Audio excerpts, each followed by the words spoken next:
Hey guys, what is up? It's Dusty here and welcome back to another episode of the Daily Crypto News. And one of the most prominent questions that I've been asked is, should you buy Luna right now? Will the market recover soon? Is the bull market going to come back? Are other altcoins going to just fade into obscurity with Luna? Can algorithmic stablecoin survive? Will USDT survive?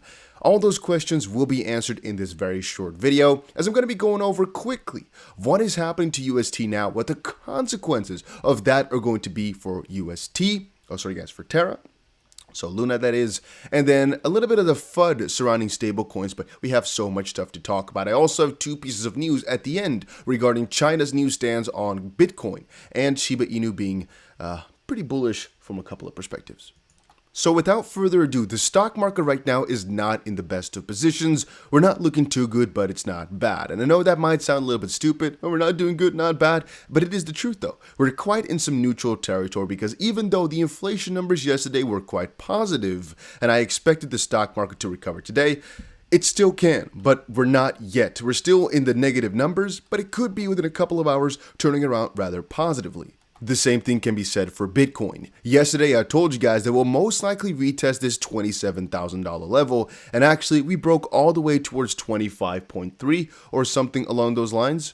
Now, before we move on, I want to quickly let you guys know that our 2500 XRP giveaway is ending in about 2 days. So if you want to enter, make sure you check the link down below. If you don't want to go through the link down below, all you have to do is make sure you press the like button, make sure you are subscribed, and make sure you comment something down below. These two methods are the only way in which you can enter into our giveaway. So do as you please and make sure you check it out because 5 people are going to be winning this and the winners will be picked in 2.5 days or so.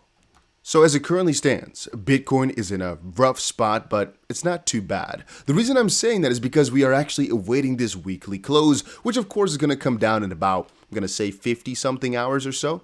Never mind, I think it's Thursday, it's not Friday. So the weekly close will take a little bit longer, but you guys get the idea. Right now we retested, let's say this $27,000 mark, a little bit below it, but we can count it as valid. A little zone surrounding that 200 EMA. It basically came to there, and then there was an additional push, which we already expected. As I said, the moment we hit 27,000, we'll most likely go a significant amount below it, and we did, as the lowest point we hit was on this one here, 25.4 thousand. Having said that, right now we are back in this supply zone slash demand. It's a supply zone turned over on lower time frames, but right now a demand zone over on the weekly for Bitcoin, where people basically in the past have kept on buying up a lot of the Bitcoins. So in this case here again, there's a very high probability that we'll actually just turn around from this zone, but the weekly will decide. Depending on where this weekly closes, then again, it will most likely decide for me what the near future is going to be. In terms of liquidations, it's been rather bad. 1.25 billion over the last 24 hours. Right now it's turned to about 917, again, because that 24-hour cycle shifts a little bit, as you guys probably understand. But that means a lot of the good money is being taken out of the market, as this is primarily longs that are taken out right now. In the same sense, there's a lot of FUD right now. I told you guys before about all the Terra FUD that we were covering, right? And I'll tell you guys about the Terra situation in just a second, but Crypto Whale, whom I wouldn't necessarily trust for my news, but that is just me. All right, I'm not saying he's not trustworthy. I'm saying I don't necessarily mess with his news too much because it's a little bit too heavy for what I like. But what he's saying is not false. Around 8:03 a.m., Tether tanked 99% to 0.0013 on CoinMarketCap, Bitfinex, and Binance, etc. By 8:57 a.m., they scrubbed the Usdt crash and pretended it never happened. Too bad I recorded it on the blockchain, where it will live forever. So, not exactly sure how he recorded this on the blockchain necessarily, like where did he put it down, or how did he do this? If you guys get my drift, I mean, he just took 2 pictures. I'm not sure if that's the blockchain that he's referring to.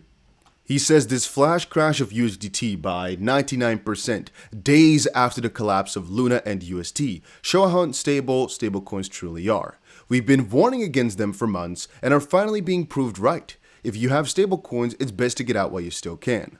Luna makes up around 0.1%, so 1% of Bitcoin's volume, whereas USDT makes up over 80%. I think it might be even more.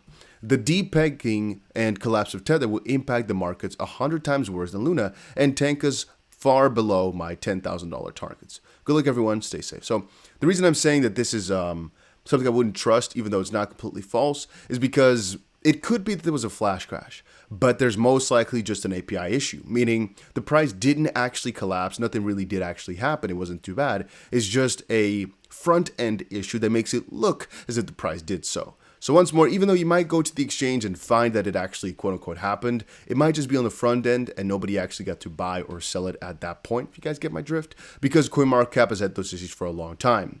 So he says as a response, I would have assumed that it was an API issue had it not happened on multiple exchanges such as Binance and Bitfinex as well. Also, an API issue just like this days after the collapse of another stablecoin is very coincidental and suspicious. I would say the chances are very slim, which I would disagree with. I would say the chances of this happening are way bigger because everybody's paying attention to stablecoins right now. The stablecoins are a lot more volatile than usual, and there could have really been so that this data is being pulled, let's say, 1,000 times more often than usual, so that something just went wrong here because they have to be a lot more accurate than normal, and there's a lot more going on. Again, stablecoins are really not the craziest business in terms of price. Usually it's only volume that matters. Right now, the price has been so crazy and out of hand, maybe CoinMarketCap didn't prepare for that. So from that perspective, Then again, Danger Mouse says it was due to maintenance. Could also be that something happened in that front.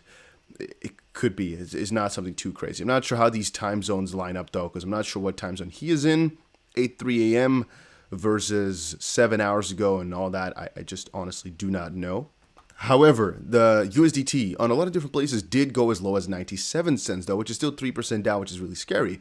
However, Tether said they'll just make sure that anybody who wants to cash out their Tether can do so on a one-to-one basis. And honestly, I think Tether will be fine. I think this is just FUD to make people even more afraid than they should be. Because even though I'm not a biggest Tether fan, I don't think they'll actually crash or anything will happen to them. And if you're wondering, by the way, why Luna is crashing so significantly, the story is pretty simple. They have a mechanism right now, which is why I'm kind of like putting up here that the next 48 hours will be really important. They have a mechanism right now where they're basically making it so that you can cash out of your UST if you want to before they'll start measures. And they put up a couple of proposals in the Agora, but it all comes down to them kind of letting die Luna to potentially save UST. We covered this before in the stream.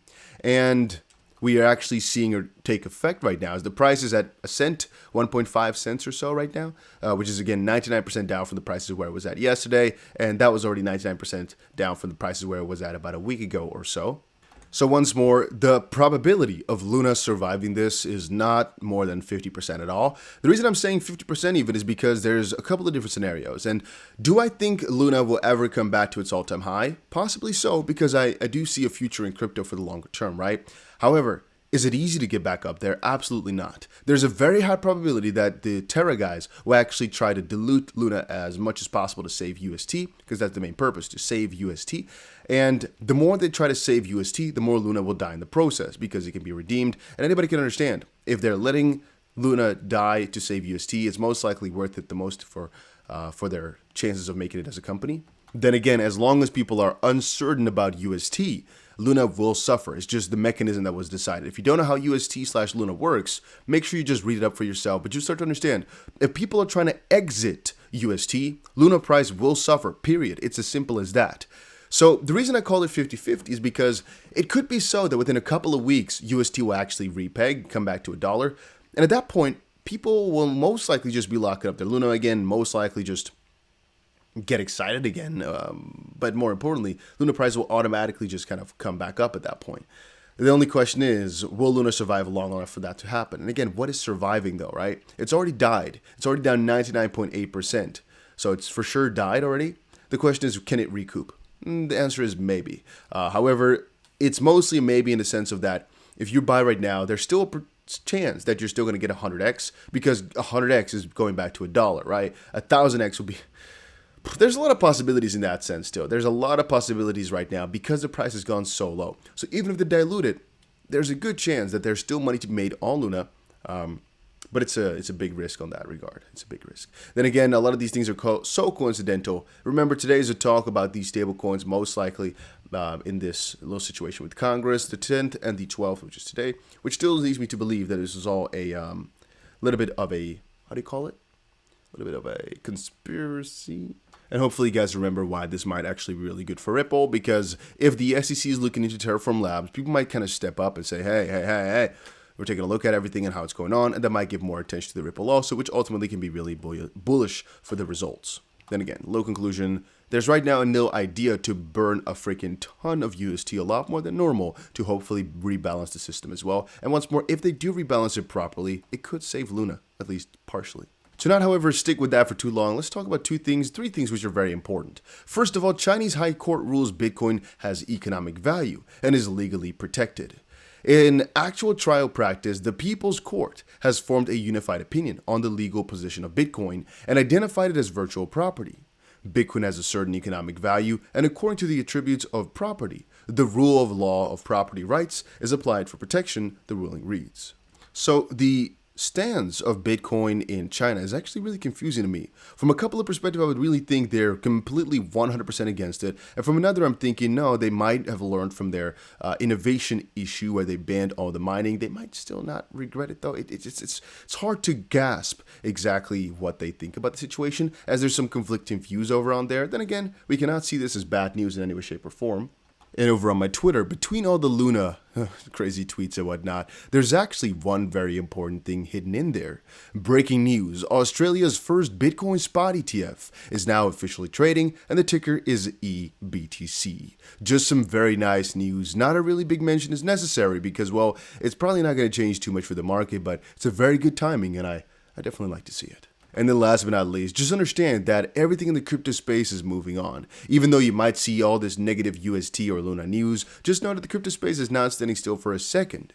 Shiba Inu and Bitcoin now accepted as payments by Minnesota-based jewelry shop via BitPay, and that's the key word, BitPay. You know how much they're doing right now for the crypto space in the actual traditional world? So Shiba Inu or anything like that being allowed is not the bigger of deals. It's the fact that they're continuing on. And actually, fun fact, the fact that Shiba Inu is not dumping the most out of everything has shown me as well that they've grown from just being this normal stable meme coin, meme as in, meme, and then E as in like a meme relative derivative type of coin, to a solid crypto that people honestly believe in for their core values and whatnot. Or meme coins have just adjusted themselves to becoming kind of like the standard in the crypto space. Regardless, I don't really care. All I know is that this is really some juicy news, if you think about it. And then one last funny piece or beautiful piece for crypto regulation is that Germany has just affirmed that crypto sold after 1 year is tax-free. Germany's crypto ecosystem has finally received national-wide tax guidance, with one EU policy expert labeling a huge success. Because that is, in every way, shape, or form, nice. Germany's Federal Minister of Finance has outlined, finally, a nationwide tax guidance on the crypto ecosystem. Crypto investors will be pleased with the tax break, but full node stakers could be disappointed. Once more, you can read more into this for yourself if you really want to. I am very pleased to read this and check this out. This is already a huge success and makes Germany a very attractive country, crypto tax-wise, Hansen said. I think a lot of people will move over from Portugal over to Germany now for this specific reason, and a lot of people can stay in Germany for this reason as well. It is just a beautiful, beautiful, beautiful step. So I am also happy, even though I don't live in Germany. It's just nice to hear and nice to read about. Having said that, guys, if you're looking for an exchange to trade on, make sure you check out Bybit. A link is down below. If you want to enter our 2500 giveaway, XRP, that is. Check the link down below as well. And I'll see you guys again in another crypto video later today. Make sure you're safe with it, though.